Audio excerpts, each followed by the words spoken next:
Brought to you by NBC bearing, भारताची पहिली bearing उत्पादक। गणपती बाप्पा मोरया, पुढच्या वर्षी लवकर या अशा जय जयकारात आज गणपती रायाचं 1.5 दिवसाच्या गणपतीचं आज विसर्जन होणार आहे। आपण सध्या ठाण्यातील तलावांचं शहर मानलं जाणार या ठिकाणी आहोत। मासुंदा तलाव या ठिकाणी कृत्रिम तलावाची या ठिकाणी निर्मिती करण्यात आलेली आहे। ठाण्यात अनेक विविध भागात म्हणजेच ठाणे, कळवा, मुंब्रा, दिवा या ठिकाणी मोठ्या प्रमाणात कृत्रिम तलाव जे ते साकारण्यात आलेले आहे। जास्तीत जास्त कृत्रिम तलावातच विसर्जन व्हावं, त्यामुळे पर्यावरणाला कुठेही हानी होणार नाही यासाठी कृत्रिम तलावाची जास्तीत जास्त निर्मिती ठाणे महानगरपालिकेचे आयुक्त सौरभ राव यांनी केलेली आहे।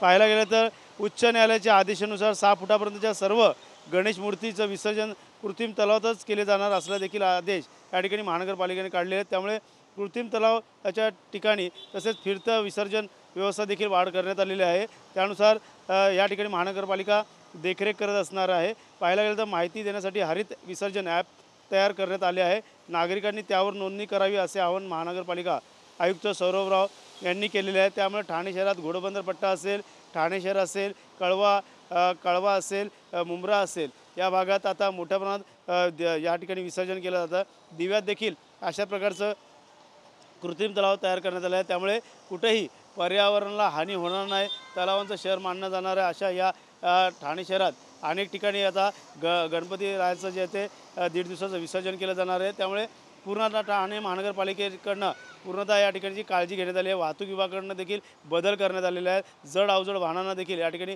बंदी असणार आहे शहरामध्ये। त्याच पाठोपाठ पोलिसांचा देखील मोठा पहारा असणार आहे। अनेक ठिकाणी विद्युत रोषणाई तसेच CCTV अशा सर्व प्रकारचे यंत्रणा या ठिकाणी राबवण्यात आलेली आहे। त्यामुळे नक्कीच विसर्जन आज लाडक्या बाप्पाला विसर्जन निरोप देताना नक्कीच या ठिकाणी कुठेतरी भक्तगणांना या ठिकाणी कुठेतरी मोठ्या प्रमाणात सोय करण्यात आलेली आहे। त्यामुळे नक्कीच ठाणे शहरामध्ये मोठ्या प्रमाणात तलावांचं शहर मानलं जाणाऱ्या या कृत्रिम तलावामध्ये या ठिकाणी पूर्णतः या ठिकाणी यंत्रणा दुपारच्या नंतर राबवली जाणार आहे।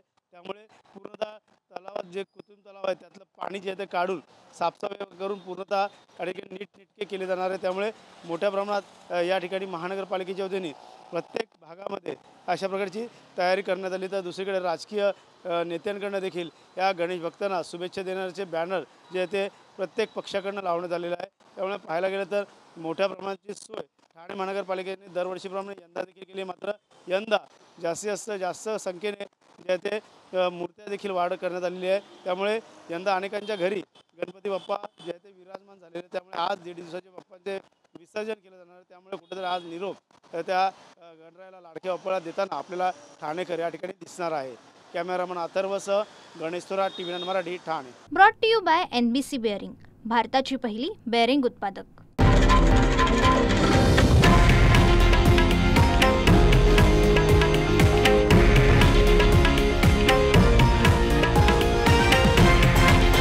हे आहे देशातील नंबर 1 न्यूज नेटवर्क आणि आपण पाहत आहात TV9 मराठी, एकमेव।